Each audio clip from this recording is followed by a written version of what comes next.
makes this movie even special to me to watch it. And I was just so shocked at the plot that it had in it. Just this whole movie, the story to the surprise. Again, it was like a Don John to me, like where he's just like, I didn't expect none of this stuff to happen. And so for me, dude, like, I'll say my score right now, it's a 10. It really is a 10. The soundtrack, the story plot, the way it runs, everything, man, it's amazing. It is. And like I said, it's like his character hits home. And, you know, I had a girlfriend like Lady Gaga, man, where I felt like I was inequipped to be with that person. But it's because somebody was always haggling me about, like, oh, you're a fuck up. Why is she with you? You know, you're just hindering her from her success and stuff. And I get his character. And yeah, man.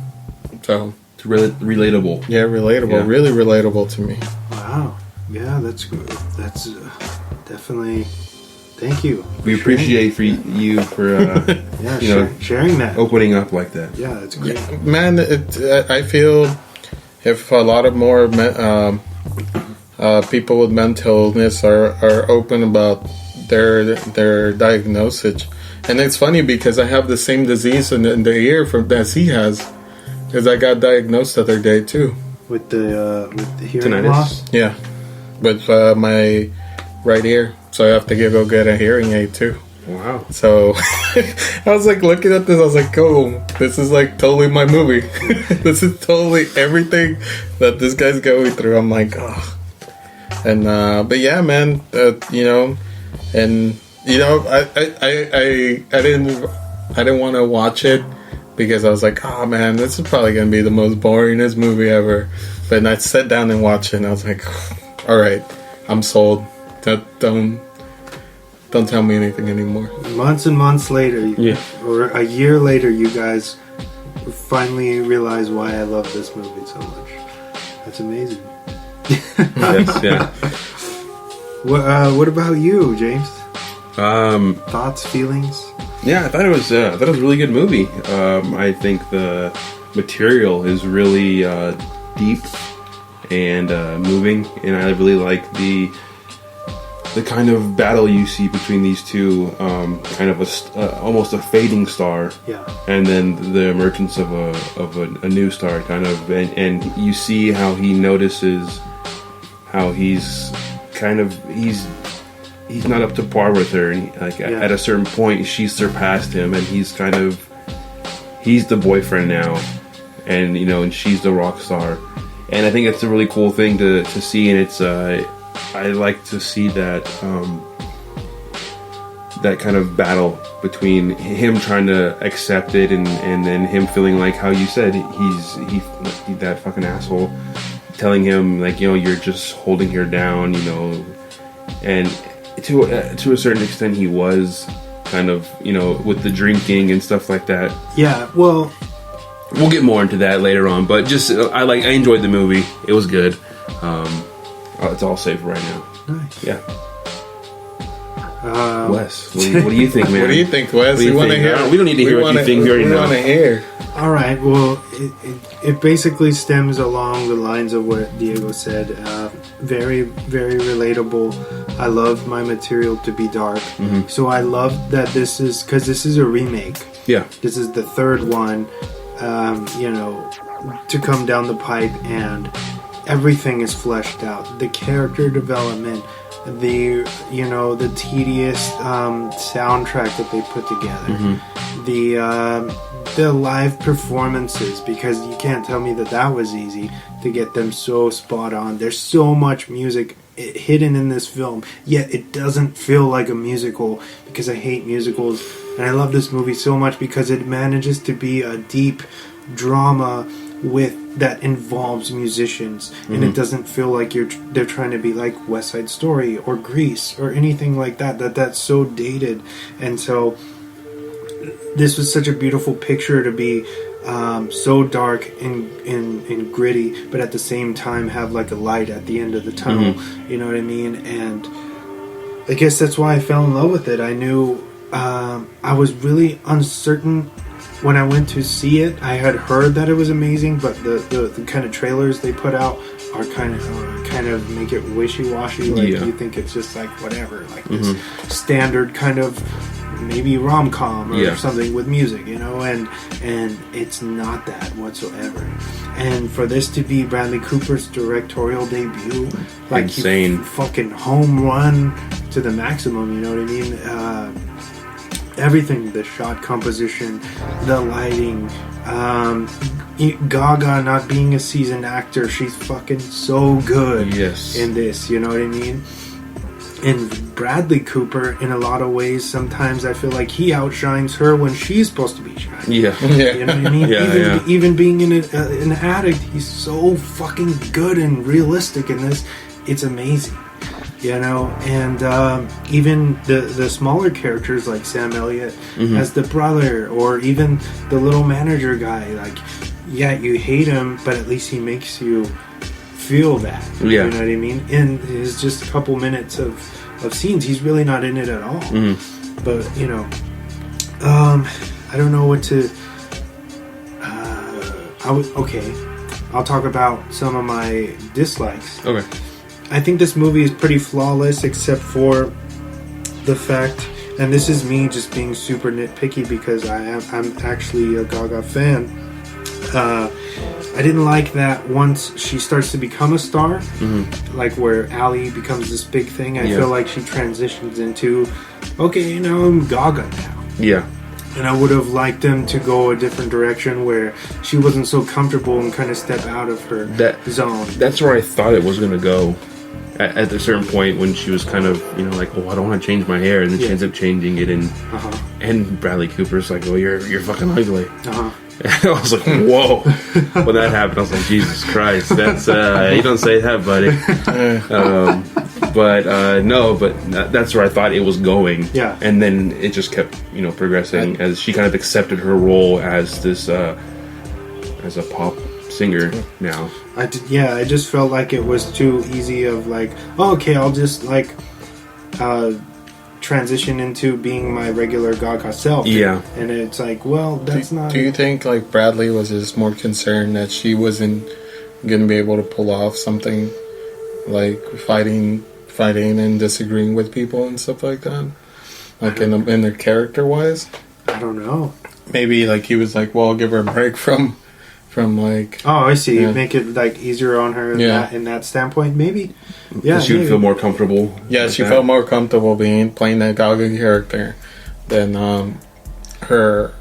the character she's trying to play. I could see that. I could see where that would be understandable. Yeah, if that's the case. That's. I mean, that's why I didn't mention it, because of the same reason. Like, I felt like, for her to be this is her first movie, like actual acting, full movie, not a cameo. Yeah. And I feel like I the way I see it, and I know as a director, I would do the same thing, where I wouldn't.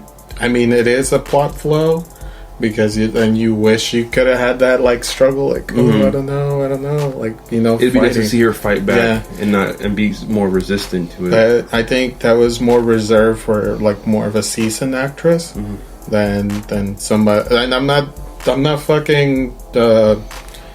digging that Gaga, man. Gaga did a really extraordinary job with this character, and but I feel that character was written a little bit more for her. I feel that she was already cast for this character, but even like when you go into the drag queen scene, feel like that's Gaga right there. Yeah. That's like, oh, that's her element. That's Lady Gaga on stage. Like, I feel like Bradley Cooper just made this character more to show off her Gaga persona more than the actual character. He molded the character for her. Kind of fuse it together. When it makes sense. And it works on film. I just would have liked to see maybe what they could have done a little differently. But then that also if she wouldn't have given in so easily, Bradley Cooper's character wouldn't have had that huge, clashing towards the end or the middle when he's kind of saying like, why are you doing this? That's the only way I can see why he wrote that to happen for his character to kind of be the asshole. Yeah, makes sense. Yeah. That was it. Yeah, that was your dislike. Yeah, that and I would say that's the only gripe I have. So it would be for me 9 out of 10. Okay, nice. And of course, going back to what Diego said, I feel like the majority of people, whether they want to admit it or not, have struggled with some kind of depression or anxiety, and things going wrong in their life, or a bad family situation, which I'm no stranger to. So a lot of things, and coming from a family who of alcoholism and various kind of different drugs and stuff, I'm no stranger to that kind of lifestyle and things that have happened, and so it was immediate, really hit home, and it was painful to watch, but also a beautiful thing, because not everybody's willing to write these type of characters, or be able to do it and have it feel so authentic to people who've been through these kind of situations. Yeah. You know what I mean? And so I thought it was just it was so amazing to have it be such a gigantic success too, for everybody to kind of simultaneously, or at least I think so, really like this movie. Yeah. It's got to be a huge pressure for Bradley Cooper for his next movie he takes on. Oh yeah. Just to, in the back of his head, there's always going to be clickbait and stuff out there being like, can he do it again, or stuff like that, which I think it's a lot of pressure to, and especially he's gonna put on himself. Isn't it weird that like Joseph Gordon-Levitt, Guy Fawkes hit it off the park with Don John, and then Bradley Cooper hit it on with this, and they've never done it. It's insane. It's crazy. And I remember I read, because before I even started watching this movie, I went into it, and I'm sure there's one facts, I don't want to spoil it, but I learned a lot of stuff that he did for the movie, and I was just like, whoa, all right, and it reminded me of Joseph Gordon-Levitt. He took on this project where possibly people didn't want to be attached to it, and then he turned it around. He put his own spin, put his own stuff, and I'm sure he had help from different directors and giving him advice and stuff like that. And the cinematography in this is just amazing. Yeah, it's so amazing. It's amazing. Yeah. I don't know who was even the principal photographer was really good in this. Like I said, dude, I can't have anything bad to say about this. So, and I feel like it has staying power. This is instantly, you can put this on in the background and do fucking homework. Yeah. You can edit, you can do whatever you want, and it's there and for you to look up at. And you can't do that with all these movies. Yeah. Well, one of the things that you mentioned, that you were worried that it was kind of maybe a musical or something like that, but I think it is almost a musical, but they get away with it because they're musicians. In the movie, they're musicians, so when there's music playing, it's them playing. It's not just some random I don't know where they start singing. Pop out. Yeah. But I think that's the way they get through that, because you see them at the concert and then they're playing actual music and he's singing, and it's that's the way I think they get around that whole musical tag, basically, which I think is a pretty smart thing to do, having it be a country movie. I would say it's more folk. Folky or whatever. American folk music, and it definitely gives you almost like a desert kind of thing, kind of feel, like an old western kind of feel to it. But besides the fact, and plus a lot of people don't know that he was actually a country singer. So it's cool, man. The settings were there for him, and it was amazing. It was amazing for Cooper to really dig into this role, into this director's chair. Yeah, the